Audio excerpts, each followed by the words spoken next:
Friends, आपका बहुत बहुत स्वागत है हमारे इस न्यू ज्ञान सेंटर यूट्यूब चैनल में।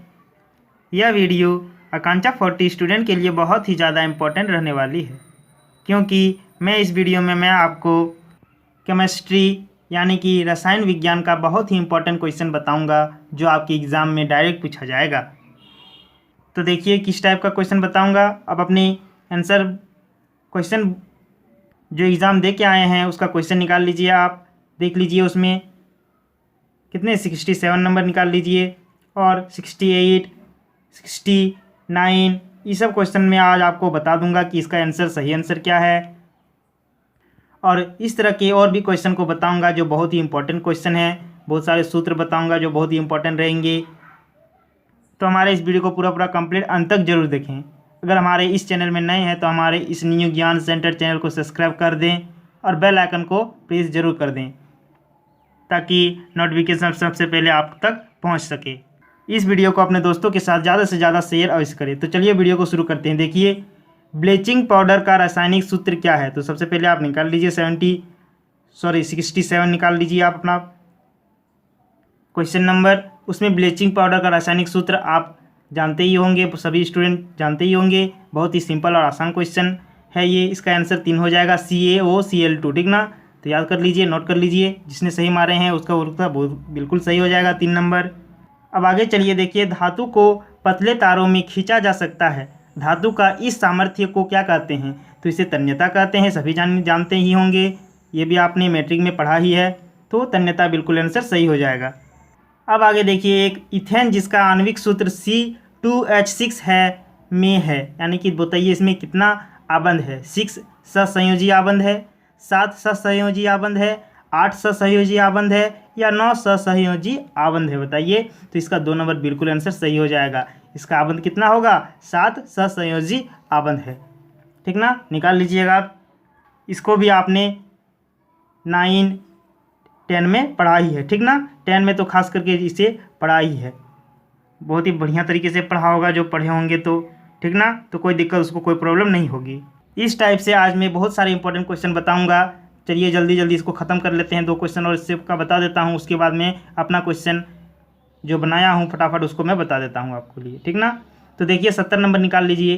केनाल किरणें किसका किरण पुंज देती है। तो प्रोटॉन का हो जाएगा, ठीक ना। चलिए फटाफट नोट कीजिए। आगे चलिए, जो प्रोटॉन मारे हैं उसी का सही होगा, बाकी सबका गलत हो जाएगा, ठीक ना। देखिए 71 नंबर, कार्बन का सही इलेक्ट्रॉनिक विन्यास क्या है। तो कार्बन का क्या होता है, पहले परमाणु संख्या बताइए। 6 होता है, ठीक ना। देखिए, तो पहला सेल में कितना लेगा, यानी कि पहला कक्ष में 2 लेगा, उसके बाद दूसरा कक्ष में 8 लेगा। तो 8 तक नहीं जाना है, यानी कि 4 तक ही है मेरा। 2 इसमें ले लिया तो बचा कितना, 4 बचा। तो 2 और 4 किस में है, देखिए ऑप्शन नंबर 3 में, देखिए बिल्कुल सही हो जाएगा। 2 और 4 इलेक्ट्रॉनिक विन्यास, ठीक ना। इस तरह विन्यास का भी बहुत सारे इंपॉर्टेंट क्वेश्चन को करवाऊंगा, जो आपको कहीं किसी प्रकार की दिक्कत नहीं होगी। अब चलिए देख लेते हैं जो हमने क्वेश्चन बनाए हैं, बहुत ही इंपॉर्टेंट क्वेश्चन, उसे आपको बता देता हूँ। तो देखिए, आकांक्षा 42 एग्जाम के लिए केमिस्ट्री रासायनिक विज्ञान, ठीक ना, बहुत ही इंपॉर्टेंट क्वेश्चन। सबसे पहला क्वेश्चन है, देखिए, साधारण नमक का सूत्र बताइए।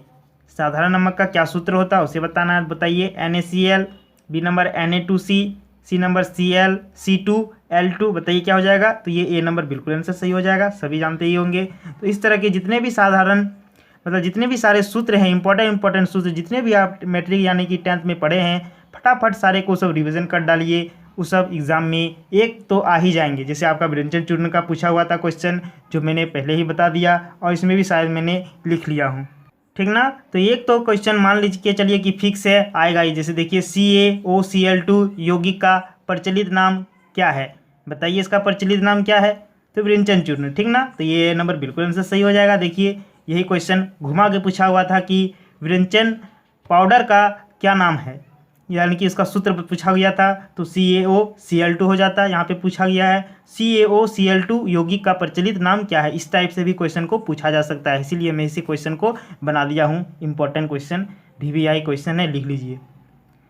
और देखिए 2 नंबर यहाँ पे, धोने का सोडा का रासायनिक सूत्र, इसे भी एग्जाम में पूछा जा सकता है। धोने का सोडा का रासायनिक सूत्र, तो इसे भी आपको जितने भी बोलने, जितने भी सारे रासायनिक सूत्र हैं इंपॉर्टेंट, धोने का सोडा हो गया, खाने का सोडा हो गया, ठीक ना। इस टाइप की प्लास्टर ऑफ पेरिस का सूत्र हो गया, जिप्सम का सूत्र हो गया, जितने भी सारे सूत्र हैं आपको मैट्रिक में पढ़े हैं, फटाफट उसे नोट कर लीजिए, याद कर लीजिए, ठीक ना, यानी कि रिवीजन कर लीजिए। अब देखिए इसका क्या हो जाएगा, धोने का सोडा का रासायनिक सूत्र।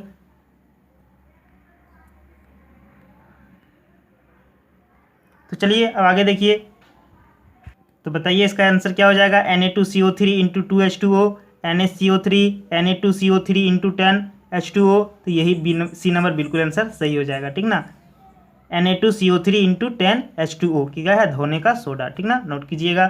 चलिए आगे क्वेश्चन देखते हैं फटाफट, क्योंकि आप लोगों के पास तो ज़्यादा समय बचा नहीं, फटाफट याद करते चलिए, नोट करते चलिए। चौथा नंबर देखिए, कोई लाल लिटमस किसी विलियन में डुबाने से नीला कर देता है, ठीक ना। देखिए कोई जो लाल लिटमस है ना, किसी विलियन में अगर डुबाते हैं तो उसे क्या कर देता है, नीला कर देता है, ठीक ना।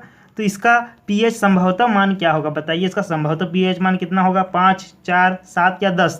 तो ये डी नंबर बिल्कुल आंसर सही हो जाएगा, 10 होगा। इसका संभवतः मान कितना होगा, पीएच मान 10 होगा, नोट कीजिएगा। आगे चलिए पाँचवा नंबर देखिए, किस धातु को चाकू से आसानी से काटा जा सकता है, लिथियम, कॉपर, मरकरी या सोना। तो बताइए, तो ये लिथियम बिल्कुल, ये नंबर बिल्कुल सही हो जाएगा। इसे क्या है, आसानी से चाकू से काटा जा सकता है। इस वीडियो के अंत में फिर मैं आपसे 3 सवाल भी पूछूंगा, ठीक ना, जिसका उत्तर आपको कमेंट बॉक्स में कमेंट करके देना है, ठीक ना। तो कमेंट बॉक्स में कमेंट करके ज़रूर दें और इस वीडियो को पूरा कंप्लीट अंत तक जरूर देखें, बहुत ही आप लोगों के लिए एग्ज़ाम के लिए सहायक रहने वाली है, ठीक ना। अंत में जो सवाल पूछा जाएगा उसका आंसर बहुत ज़रूरी दे, ठीक ना। तो देखिए छठा नंबर, सोडियम का सही इलेक्ट्रॉनिक विन्यास निम्न में कौन सा होगा। देखिए सोडियम का पूछेंगे हैं तो हमने सबसे पहले आप सोडियम का क्या है, परमाणु संख्या अपने दिमाग में लाइए। तो इसका परमाणु संख्या कितना होता है, 11 होता है, ठीक ना। तो अब देखिए सबसे पहला कक्ष में कितना लेगा, 2 लेगा, ठीक ना। फिर दूसरा कक्ष में 8 लेगा, 8 लिया, ठीक है ना। फिर तीसरा कक्ष में जो बचा इससे जो छूटा, उसके बाद इसको जो मिला 8 तक लेगा ही, 8 के बाद छोड़ देगा, यानी कि कितना, 1 बचेगा। 8 2 10 1 11, देखिए 11 हो गया टोटल। तो बताइए ये ऑप्शन नंबर किस में दिख रहा है, 2 में। देखिए दिख रहा है 8 2 10 1 11। इसे उल्टा पुल्टा नहीं ले लीजिएगा, ठीक ना, 7 8 9 10 11 इस तरह नहीं कीजिएगा, 4 3 7 इस तरह, मतलब 7 4 11 इस तरह नहीं आपको लेना है। आपको पहले जो कक्ष में 2 लिया है 2 लेना, फिर 8 लीजिएगा, फिर इसमें भी 8 लेना था, लेकिन एक ही है, कोई दिक्कत नहीं, जितना बचा उसको उतना ले लीजिएगा, ठीक ना। तो ये बी नंबर बिल्कुल आपका आंसर सही हो जाएगा। नोट कीजिए, इलेक्ट्रॉनिक विन्यास लिख लीजिए कि 1 नंबर फिक्स से आएगा ही, ठीक ना, 1 ना 2 ठो आएगा ही, जरूर आएगा। उस एग्ज़ाम में, मतलब आपके पिछले एग्ज़ाम में आया है तो सेकेंड एग्ज़ाम में भी आएगा ही। अब आगे देखिए 7वां नंबर, इसमें भी क्वेश्चन पूछा कि ऑक्सीजन का सही इलेक्ट्रॉनिक विन्यास निम्न में से कौन सा होगा। तो बताइए ऑक्सीजन का सबसे पहले परमाणु संख्या कितना होता है, 8 होता है। अब चलिए देखिए 2 और 6 होना चाहिए, ठीक ना, 2 और 6 क्या हुआ, देखिए 6 7 8 हो गया, यानी कि 2 और 6 देखिए ऑप्शन नंबर ए में है, बिल्कुल आपका आंसर सही हो जाएगा। तुरंत इस तरह के बनाने हैं आपको, तुरंत टिक लगाने हैं, ज़्यादा समय नहीं लगेंगे इस क्वेश्चन में, ऐसे क्वेश्चन में, ठीक ना। देखिए मैग्नीशियम का सही इलेक्ट्रॉनिक विन्यास निम्न में से कौन से होंगे। तो सबसे पहले आप ऐसे क्वेश्चन को क्या कीजिएगा, मैग्नीशियम, सोडियम, पोटेशियम, जितने भी सारे आपको लगभग याद करके जाना होगा, तब ना आप सकिएगा बनाने इलेक्ट्रॉनिक विन्यास। तो इलेक्ट्रॉनिक विन्यास क्या कीजिए, याद करके जाइए आप, मतलब मैग्नीशियम, सोडियम, जितना भी परमाणु संख्या है, ठीक ना, सारे को सारे याद करके जाना होगा। तो देखिए मैग्नीशियम का कितना होता है, इसका 12 होता है, ठीक ना। तो चलिए 12 का तोड़ लेते हैं। देखिए सबसे पहले 2 होगा, फिर 8 होगा, फिर से 8 2 10, फिर 2 बचा। देखिए ऑप्शन नंबर सी में है 2 8 2, ये बिल्कुल आंसर सही हो जाएगा। चलिए आगे देखिए 9वां नंबर का क्वेश्चन, कौन सी धातु आसानी से संक्षारित नहीं होता है। तो बताइए संक्षारित कौन सी जो आसानी से संक्षारित नहीं होता है, सोना, लोहा, टीन या कोई नहीं। तो बताइए क्या हो जाएगा इसका आंसर, जो आसानी से संक्षारित नहीं होता है, तो ये ए नंबर बिल्कुल आंसर सही हो जाएगा। सोना क्या है, आसानी से संक्षारित नहीं होगा। देखिए इसमें लोहा में तो आसानी से जंग लग जाएगा, टीन में भी लग जाएगा, ठीक ना, कोई दिक्कत कोई प्रॉब्लम नहीं, लेकिन सोना में क्या है, आसानी से उससे संक्षारित नहीं किया जा सकता। अब देखिए अभिक्रिया ZnO+C अभिक्रिया करके -CO, ठीक ना। जितने सारे अभिक्रिया हैं, आपको जितने सारे पढ़ाए गए हैं 10th में, फटाफट उसे नोट कीजिए। एक अभिक्रिया आ ही जाएंगे जो X वाला आपको X का मान ज्ञात करने को कहेगा, ठीक ना। यानी कि यहाँ पे क्या क्या होगा बताइए, CO2 होगा, Zn होगा या ZnO होगा या कोई नहीं होगा। तो बताइए ये बी नंबर बिल्कुल आंसर सही होगा, Zn+CO हो जाएगा, ठीक ना, Zn यहाँ डलाएगा, यानी कि X बराबर Zn। इस तरह का क्वेश्चन आपसे पूछा हुआ है, ठीक ना। अब देखिए 11 नंबर क्वेश्चन, निम्न में से कौन अधातु तथा द्रव भी है। बताइए वह अधातु भी है और द्रव अवस्था में भी है। तो कार्बन, क्लोरीन, ब्रोमीन या आर्गन। तो ये सी नंबर बिल्कुल आंसर सही हो जाएगा, ब्रोमीन, ठीक ना, नोट कीजिए फटाफट। अब देखिए 12 नंबर, प्रोपेन जिसका आणविक सूत्र C3H8 है में है, क्या है बताइए। उसमें याद कीजिए आपको इथेन का पूछा गया था जिसका 7 सहसंयोजी आबंध होगा। अब इसमें पूछा है C3H8 यानी कि प्रोपेन का पूछा है, तो बताइए इसका क्या आंसर हो जाएगा। तो देखिए इसका एक ट्रिक भी आप याद रख सकते हैं इस तरह, 8 और 3 दोनों को जोड़ दीजिए 11, 11 में 1 घटा दीजिए। इस तरह हम अपनी ट्रिक बनाए हैं, तो आप उसको भी याद रख सकते हैं। देखिए तो 10 किस में दिख रहा है, 10 सहसंयोजी आबंध, इसमें मारिए गोली, ठीक ना, ये बिल्कुल आपका आंसर सही हो जाएगा। तो इस तरह से ट्रिक से भी याद रख सकते हैं, ठीक ना। तो देखिए 8 3 10, 10 8 और 3 11, 11 में 1 घटा लीजिए यानी कि 10, बिल्कुल आपका 10 सहसंयोजी आबंध बिल्कुल सही हो जाएगा प्रोपेन का। इस तरह आएगा क्वेश्चन में आपका एग्जाम। एक प्रोपेन यानी कि एक आणविक सूत्र तो आपको ज्ञात करने को कहेगा ही, यानी कि निकालने को कहेगा ही कितना आबंध है उसमें। लेकिन याद रखिएगा मीथेन जो है, मीथेन का आपका कितना होगा इसमें देख लीजिए। मीथेन जिसका आणविक सूत्र आपको पूछा गया है यानी कि CH4 है, तो में कितना आबंध है, इसमें 4 ही होगा, ये याद रखिएगा आप।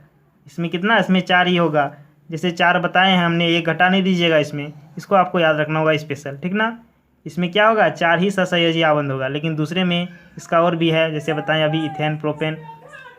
अब देखिए आ गया वही ट्रिक लगने वाला, एक्सेन जिसका आणविक सूत्र क्या है बताइए, इतना है C6H14 है। तो इनमें से कौन सा सहसंयोजी आबंध सही होगा, तो बताइए कितना होगा इसमें। तो हमने जैसे बताएं 14 6 कितना हो जाएगा, 20 हो जाएगा, जोड़ दीजिएगा तुरंत 20 हो जाएगा।